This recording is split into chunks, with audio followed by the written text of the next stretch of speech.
Ohayo minasai konnichiwa. Bonjour tout le monde, accrochez vos ceintures. Ici, nous sommes sur la planète Manga.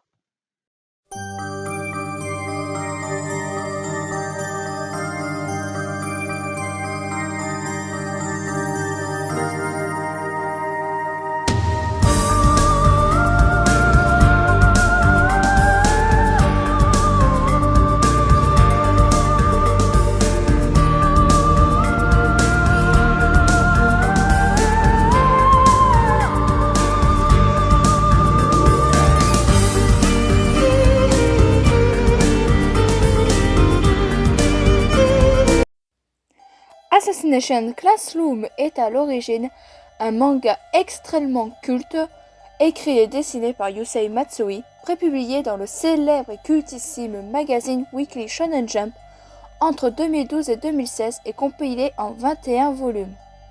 En France, le manga a débarqué en 2013 chez les éditions Kana. Le manga a eu droit à une adaptation en animé par le studio Lerche avec une saison 1 en hiver 2015 et une saison 2 en hiver 2016. Il a également eu droit à un film d'animation de 1h32 sorti en automne 2016 nommé 365 Days au Japon et en été 2018 pour la France. Il a également eu droit à une adaptation en drama avec un premier film de 1h50 sorti en 2015 et un deuxième film de 1h58 sorti en 2016. Et c'est de ça que l'on va causer aujourd'hui.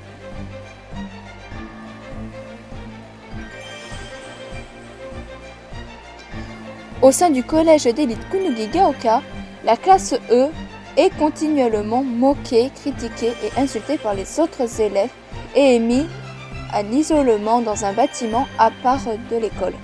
Ces élèves étant considérés comme des bons à rien et sacrifiés pour le soi-disant bon fonctionnement de l'établissement.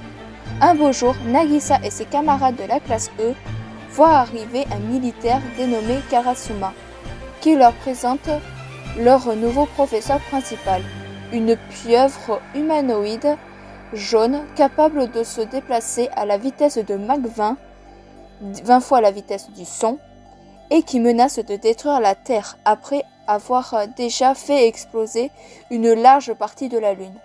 Grâce à sa vitesse et à sa résistance aux armes conventionnelles, le monstre résiste à toutes les armées du monde, mais il a proposé, sans que l'on sache vraiment pourquoi, de s'occuper de la classe E et d'enseigner à ses élèves comment le tuer. Nagisa et ses camarades vont donc commencer à suivre des cours un peu particuliers auprès de celui qu'ils ont vite fait de surnommer Koro-sensei, le prof intuable. Le scénario de base est très bien respecté. En moins de 4 heures de film, on n'a pas du tout l'impression que le manga a été condensé pour en faire un banal résumé. Et bien que certaines scènes ont été supprimées ou ajoutées, cela n'enlève rien à l'histoire et permet au contraire d'avoir une autre approche de l'œuvre sans pour autant n'avoir que des copies conformes ou copier-coller du manga ou de l'anime. Pour tout ce qui est le synopsis du drama d'Assassination Classroom, ce sera un 5 sur 5. On a vraiment une réinterprétation de l'œuvre sans copier-coller, sans avoir un sentiment de déjà-vu. Et ça, c'est vraiment pas mal. Même les scènes coupées ne sont pas gênantes pendant le visionnage.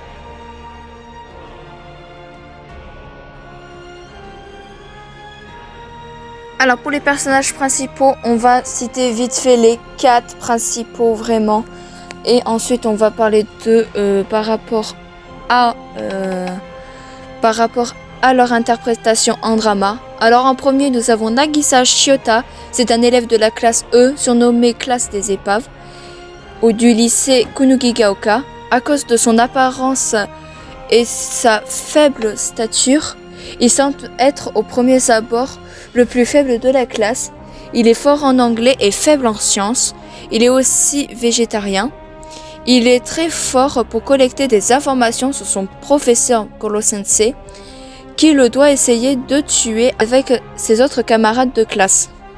Il note toutes ces informations dans son carnet qu'il garde précieusement Il est très proche de sa voisine de classe Kaede Kayano. Il s'entend également très bien avec Karma Akabane, qu'il connaît de longue date, ayant été dans la même classe que lui durant ses 2 premières années au lycée. Il est plutôt calme, réfléchi et observateur, mais très discret sur ses réelles capacités et manque de confiance en lui. Ensuite, du coup, nous avons Karma Akabane. Karma est un élève de la classe 3E, arrivé en classe peu après le début de l'année scolaire. Il se révèle être un élève très particulier. Il est très intelligent, a d'excellentes notes et est déterminé à tuer Koro-sensei. Il organise de multiples tentatives d'assassinat, finalement toutes déjouées par Monsieur Kolo. Cependant, il réussit à blesser celui-ci au bras et à la jambe. Avec le temps, Karma devient un élève plus doux et comme la majorité de la classe, réussit à se rapprocher de Koro-sensei, diminuant ainsi ses tentatives d'assassinat. Ensuite, du coup, nous avons Kaede Kayano. C'est une élève de la classe 3E et celle qui a eu l'idée du nom de Koro-sensei pour le nouveau professeur principal. Étant la plus petite de taille dans la classe, elle est également complexée par son tour de poitrine, souvent sujet de moquerie, et fait preuve d'une profonde aversion pour les femmes aux gros seins, excepté Yada, sa camarade de classe. En temps normal, elle participe au soutien logistique des assassinats. Cependant, Kayano est une fille très déterminée qui va toujours jusqu'au bout de ce qu'elle décide d'entreprendre. Elle est très proche de Nagisa, son voisin de table. Et pour finir, nous avons Koro-sensei, alias Monsieur Kolo. C'est une créature qui a détruit une partie de la Lune et prévoit de détruire la Terre en mars prochain. C'est une sorte de poulpe avec une affinité de tentacules pouvant se déplacer à Mach 20. Il mesure environ 3 mètres et est léger. Monsieur Kolo est le professeur principal de la classe 3E du collège Kunugigaoka. Son nom lui a été trouvé par une élève de la classe Kayano. Ses élèves doivent le tuer avant mars pour l'empêcher de détruire la Terre et la prime mise sur sa tête est de 10 milliards de yens. Cependant, les armes à feu et les armes blanches ne lui font rien car elles fondent sur son corps. C'est pour cela que les humains ont créé des couteaux et des munitions capables de le neutraliser.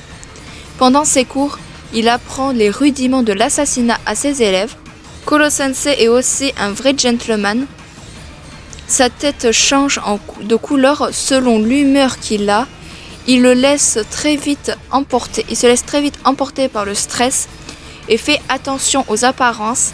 D'après ses élèves, c'est un très bon prof malgré son espèce car il est très proche d'eux. Le gros point positif du drama, c'est que les acteurs n'ont pas la même couleur de cheveux que dans le manga ou dans l'anime, ce qui rend le drama plus réaliste et non cosplayé. Et même Koro-sensei est plutôt bien fait. Le seul point négatif, c'est le personnage de Nagisa, qui n'est pas du tout efféminé, et je trouve que cela est vraiment dommage, car cela enlève énormément de blagues que le manga et l'anime avaient au sujet.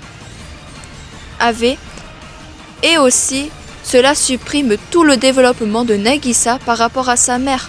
Mais bon, je pense que cela est dû à la durée du drama, qui voulait plus se concentrer sur le personnage de Koro-sensei et développer même plus de choses que dans le manga ou dans l'anime. Pour les personnages, ce sera un 3,5 sur 5. Malheureusement, c'est vraiment dommage pour le personnage de Nagisa qui perd beaucoup au profit, malheureusement, de Koro-sensei et de Kayano. Donc c'est un point positif et négatif.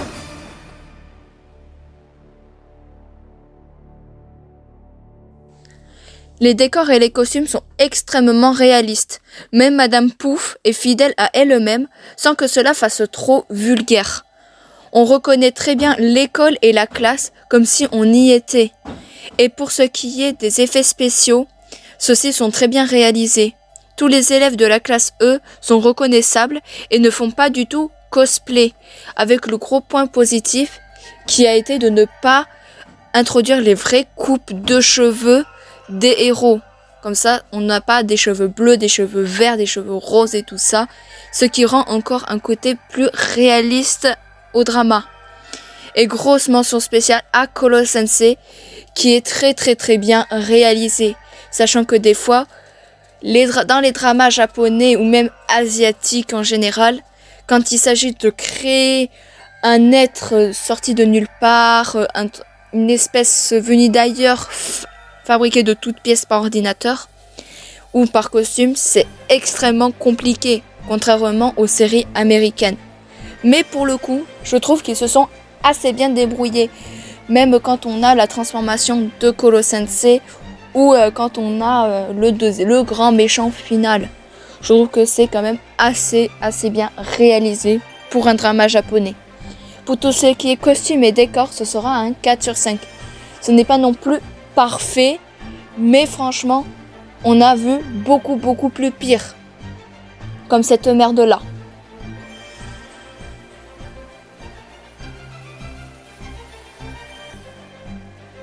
Alors, en conclusion, qu'est-ce que j'ai pu penser de ces deux films drama de Assassination Classroom ? Eh bien, ces deux films sont une assez bonne réussite dans l'ensemble. Ils sont assez fidèles au manga, sans pour autant coller à 100% à celui-ci. J'ai vraiment passé un excellent moment devant ces films, et je les recommande très chaudement, surtout si vous avez aimé le manga ou l'anime. Cela nous apporte vraiment une autre appréhension de l'œuvre en développant des thèmes et des thématiques qui n'étaient pas dans le manga ou l'anime de base. Et ça, je trouve que c'est vraiment très bon. Certes, il y a certains défauts, comme je l'ai évoqué, par rapport au personnage de Nagisa, qui est beaucoup moins mis en avant et qui n'a plus ce côté efféminé qu'on connaît tous. Ce qui enlève beaucoup au personnage, sachant que le nom Nagisa est vraiment un prénom de fille. Donc, c'est vrai que c'est un peu gênant, entre guillemets. Mais dans l'ensemble, le drama est vraiment excellent. Et vous allez passer un super bon moment devant. Et touche pour genre action, comédie, école et pour thème assassinat et école. Retour perso, ce sera un 4 sur 5. Comme je l'ai dit, ce n'est pas parfait non plus. Mais franchement, vous allez passer un très bon moment. Voilà. Ça vous permettra de revivre un peu l'ambiance Assassination Classroom. Et ça déjà, c'est super. Et pour la note finale, on aura un 16,5 sur 20. Franchement, 16,5 sur 20, voilà. C'est pas parfait, mais franchement, c'est beaucoup mieux. Beaucoup mieux comparé à cette autre merde que j'ai fait voir plus tôt. Et qu'on en reparlera dans très longtemps parce que je ne suis pas pressée de vider mon sel.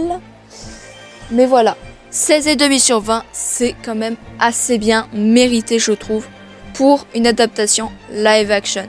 Sur ce, la vidéo s'achève ici, j'espère qu'elle vous aura plu.